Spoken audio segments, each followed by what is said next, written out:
Bună, dragii mei! Bine ați venit la previziunile pentru energia lunii martie. Acestea se aplică pentru toți cei care au ascendentul, soarele și luna în leu. Voi începe cu partea de tranzite astrologice și apoi vedem ce ne spune energia prin cărțile de oracol, prin cele de tarot, dar și prin talismane. Să vedem așadar ce spune energia acestei luni, pentru că nu este deloc o lună superficială. În realitate și în planul subtil se produce o repoziționare, să spunem, a sensului personal. Începe să se restructureze modul în care vă vedeți direcția în această viață. Nu este o lună pentru imaginea personală, ci pentru adevărul personal. La începutul lunii, Marte și începe tranzitul prin Pești, activează casa 8-a, care este una dintre cele mai profunde zone astrologice. Și aici nu vorbim despre evenimente vizibile, ci despre procese interne, subtile, frici, atașamente, control, încredere. Și Marte aici nu acționează în exterior, ci interiorizează energia. Pentru voi, emoțiile posibil să devină mai intense, să fiți un pic pesimiști pe parcursul acestei luni, pot apărea reacții instinctive legate de siguranță emoțională, pot apărea discuții despre bani împărțiți cu ceilalți, datorii sau dependențe emoționale. Marte în Pești de obicei dizolvă controlul rațional. Ne obligă sub o formă sau alta să simțim lucrurile pe care în mod normal le-am gestionat prin voință. Lecția reală a acestui tranzit este faptul că puterea nu vine prin control, ci prin capacitatea de a ne adapta și de a avea încredere. Ulterior avem eclipsa de lună sau luna plină din Fecioară, care activează casa a doua și a 8-a, axa banilor. Pentru că se produce în casa a doua, aici vorbim despre banii proprii, stimă de sine, sentimentul de merit personal. Această eclipsă aduce culminare. Momentul în care poți realiza unde ai subevaluat propriul efort. Pot apărea clarificări financiare, schimbarea modului în care îți definești valoarea. Acesta este un moment subtil, să știți, dar decisiv. Să începeți să înțelegeți că valoarea nu vine din validare externă, ci din stabilitate interioară și din foarte multă încredere în voi înșivă. Pot apărea decizii financiare importante sau schimbări de priorități, o schimbare a modului în care gestionați banii, un plan de investiții. După eclipsă, Venus își începe tranzitul prin Berbec și activează casa a noua. Ea aduce prin puterea magnetică deschidere și atracție de experiențe noi. Casa a noua are legătură cu filosofia noastră de viață, cu studiile înalte, aprofundate, cu călătoriile pe distanțe lungi, cu credința, cu înțelepciunea. În acest sens poate apărea o dorință de a explora mai mult, de a ști mai mult, de a învăța mai mult, de a vedea mai mult. Poate apărea o atracție către oameni sau idei diferite față de ale voastre. Poate apărea o inspirație intelectuală, să fiți atrași de oameni de la care să aveți mai multe lucruri de învățat. Este și o vindecare subtilă a perspectivei, pentru că se lărgește. Vedeți mai multe, simțiți mai multe. Puteți începe să vedeți viața mai larg, cu sens, nu doar prin responsabilitățile zilnice. Un eveniment benefic este faptul că Jupiter își reia mersul direct în Rac, iar această perioadă este una dintre cele mai importante activări ale lunii pentru voi. Voi aveți Racul în casa a 12 și aici vorbim despre un spațiu închis, despre procese invizibile, inconștientul colectiv, subconștientul nostru, începutul și sfârșitul. Iar Jupiter aduce protecție subtilă împotriva depresiei, împotriva pesimismului. Pur și simplu, ai un aliat invizibil. Este și o perioadă în care te poți elibera de niște frici mai vechi, poți înțelege multe lucruri. Nu privim această perioadă ca pe una de stagnare sau ca pe una de încetinire a ritmului, ci mai degrabă ne regrupăm, ne reorganizăm. Încetinim puțin ritmul nebun în care trăim pentru a vedea ce se petrece în interiorul nostru. Ideal ar fi să vă și odihniți în această lună, pentru că s-ar putea să fiți puțin epuizați, sistemul vostru nervos să fie puțin supra-solicitat. Sigur că avem și o lună nouă în această lună, evident că se produce în Pești, pe casa a 8-a. Voi aveți tranzite în această lună pe case importante, pe case profunde, subtile. Și această lună nouă din Pești aduce un nou ciclu de transformare, pentru că vă puteți schimba modul în care vă raportați la intimitate, cui permiteți să se afle în apropierea voastră. Se pot deschide procese de vindecare psihologică, procese profunde. Pot apărea sau poate aduce acest eveniment conversații sincere despre vulnerabilitate. Este și magnetism, este și erotism. Aceasta este un fel de resetare emoțională profundă, pentru că vă puteți acum lepăda de o armură veche pentru a vă permite să fiți autentici, pentru a vă permite voi înși să respirați. Se schimbă energia odată cu intrarea soarelui în Berbec, avem mai multă claritate și mai multă vitalitate. Apare o dorință de sens, impulsul de a merge înainte, nevoia de evoluție spirituală. Iar acest tranzit vă pune puțin pe gânduri, vă puteți redefini, să spunem, viziunea asupra viitorului. Și veți vedea că lucrurile capătă sens pentru foarte mulți dintre voi în această lună. Apoi Mercur își reia în sfârșit mersul direct. După perioada de retrogradare în Pești, ne întoarcem în casa a 8-a a psihologiei, unde acum lucrurile sunt mai simple, mai optimiste, pot apărea revelații interioare, conversații intime importante, înțelegerea unor reacții proprii.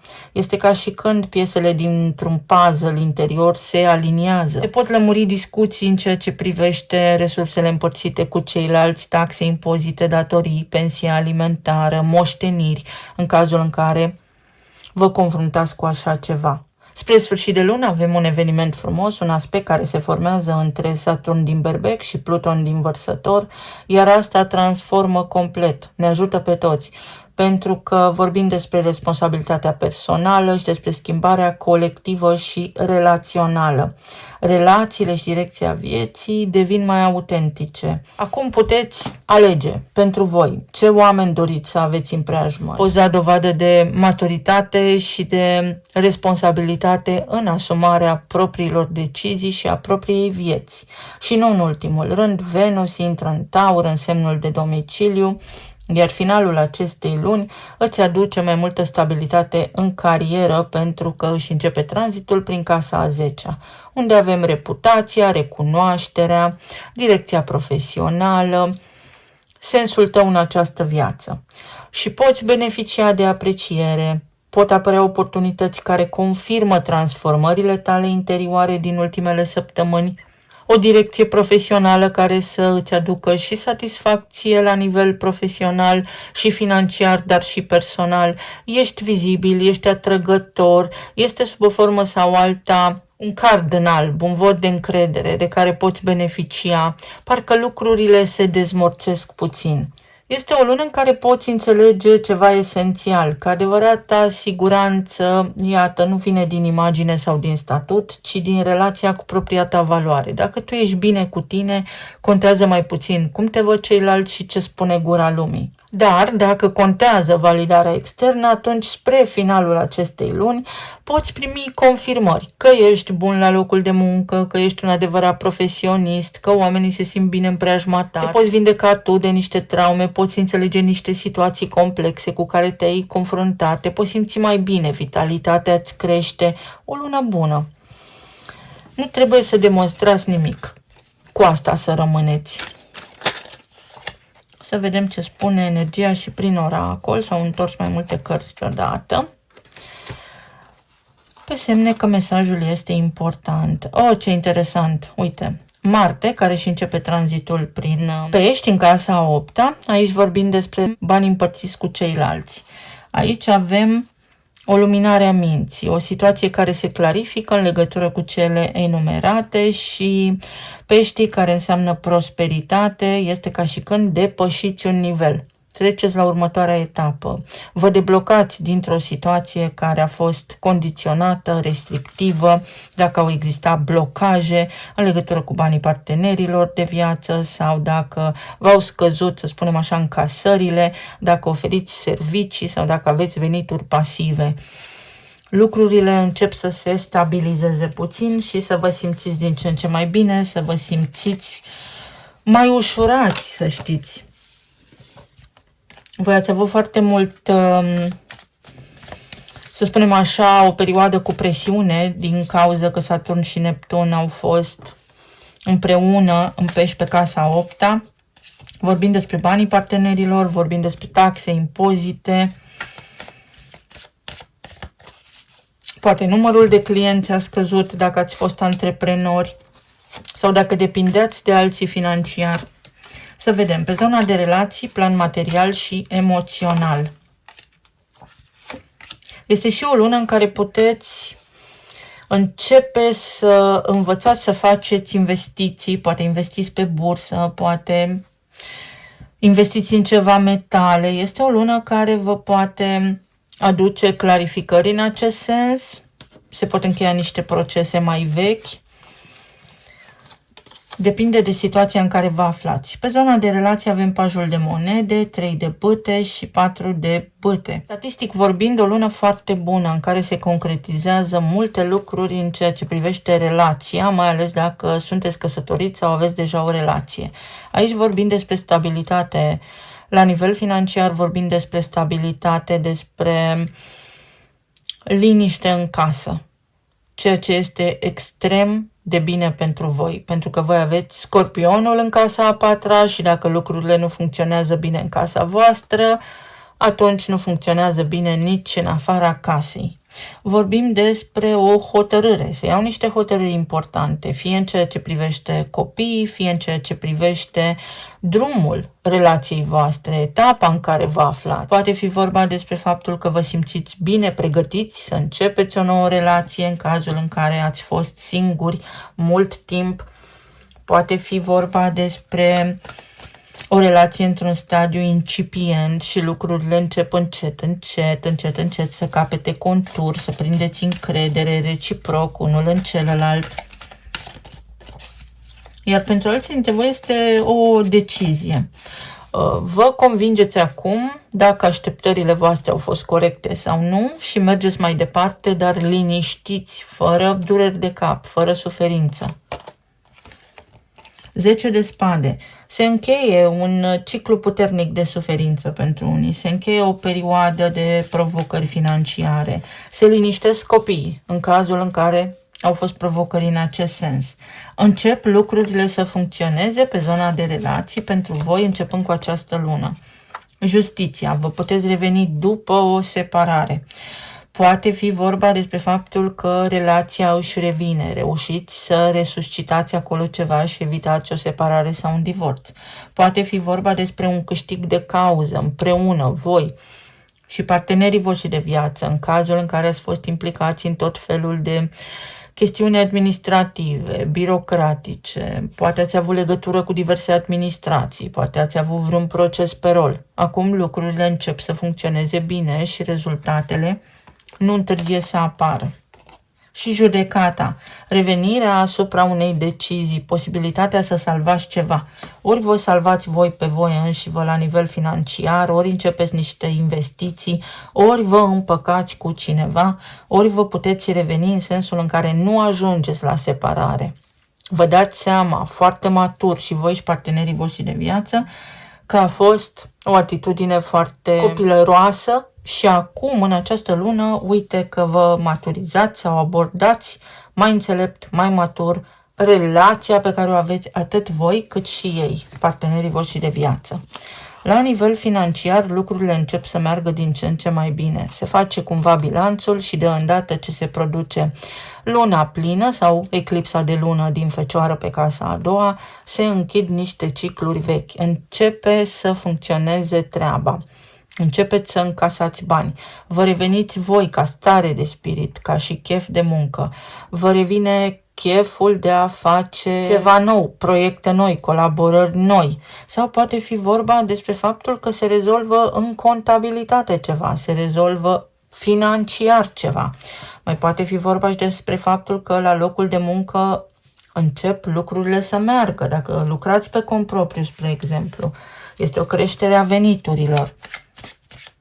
sau se rezolvă vreo altercație, pentru că l-avem pe Marte aici, vreun conflict pe la locul de muncă, vă liniștiți voi, poate nu vă mai pasă, nu vă mai certați cu nimeni acolo. 6 de spade. Asta înseamnă o schimbare, o relocare, poate fi un nou loc de muncă mai bine plătit dintr-o dată, să apară o oportunitate, să fiți voi pregătiți pentru asta, să fie cineva care vă oferă această oportunitate din senin și sunt mai mulți bani cu siguranță. Și uite, roata destinului. O schimbare de profesie poate fi pentru unii dintre voi, pentru că o veți avea spre sfârșit de lună pe Venus în Taur. Asta poate însemna ori un bonus, ori o promovare, ori reconversie profesională, ori mai mulți clienți, ori bani în plus, o negociere, o renegociere de salariu. Sunteți omul potrivit la locul potrivit. Este o lună benefică și norocoasă din punct de vedere financiar pentru voi. La nivel emoțional avem 5 de spade, diavolul, 2 de cupe și cavalerul de bâte. Uite, începând cu această perioadă puteți înceta să vă mai sabotați singuri, pentru că aici este un autosabotaj. Poate fi vorba despre faptul că vă faceți o listă pe care o urmați îndeaproape, cu responsabilități, o rutină foarte clară, un plan alimentar foarte clar, mese regulate, somn la ore normale, la ore care vă permit să vă odihniți atât cât corpul vostru vă cere. Poate fi vorba despre faptul că încetează o ceartă, o dispută toxică care nu vă face nici vouă bine, nici persoanei cu care vă certați. Este o lună în care se ia taurul de coarne, o lună în care lumea este mai optimistă, toți oamenii vor fi mai optimiști, în consecință și viețile noastre pot fi mai bune decât în perioada iernii când toată lumea intră în hibernare. Poate fi vorba despre faptul că se rezolvă treburi administrative, foarte multe acte, începe un proces nou, începe o nouă colaborare, proces nou de dezvoltare și evoluție, nu proces legal. La nivel de sănătate, aici vorbim despre sistemul nervos și sistemul osos, atenție în acest sens, este necesar să faceți mișcare. Cavalerul de bâte este un arhetip foarte activ.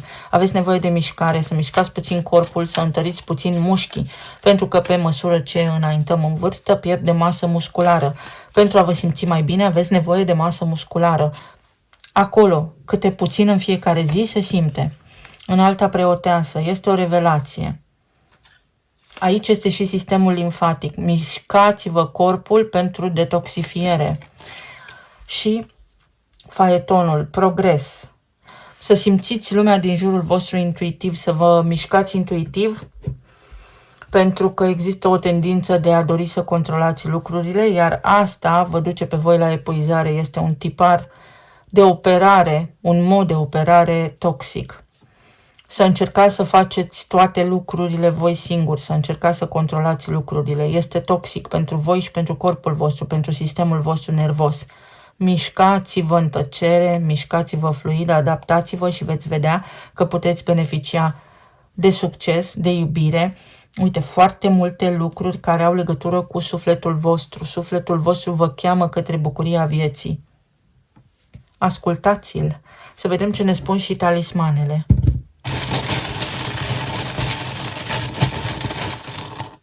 Este o șansă de viață bună. Fiecare decide pentru sine. Suntem ceea ce credem că suntem. O lună în care vă puteți schimba radical modul de a gândi. În momentul în care Jupiter își reia mersul direct în Rac, dintr-o dată sunteți și voi mai optimiști, mai iubitori, mai empatici, sau poate oamenii din jurul vostru devin așa, pentru că permiteți voi prin vibrația voastră. Este o lună de creștere. În aparență, da, este o lună extrem de socială, dar în esență, în profunzime, voi aveți treabă de făcut. Trasat noi direcții, să vă faceți un plan de viitor stabil, concret. Pentru unii dintre voi este o excursie sau ceva neașteptat, o vizită neașteptată, o întâlnire neașteptată cu cineva. Poate fi oricine. Pentru alții dintre voi este o lună în care energia vă transmite că trebuie să nu pierdeți timpul, ci să vă apucați de niște lucruri, să faceți ceva, mai ales din punct de vedere financiar, pentru că este un moment benefic, un moment extrem de oportun pentru asta. Puteți beneficia de succes, dar succesul nu vă bate la ușă fără ca voi să-l activați. Pentru alții dintre voi este nevoia de a fi mai blânzi. Să fiți mai blânzi, mai îngăduitori cu cineva, să vă relaxați puțin, poate chiar cu voi înșivă. Ce este al tău este pus deoparte în procentaj de 99%. Asta înseamnă că ceea ce vă doriți deja există, dar trebuie să ancorați acea realitate în viața voastră. Niște analize care sunt bune, o sănătate mai bună sau posibilitatea de vindecare. Vă vindecați, vă reveniți financiar, profesional, amoros. Aici ceva se poate repara.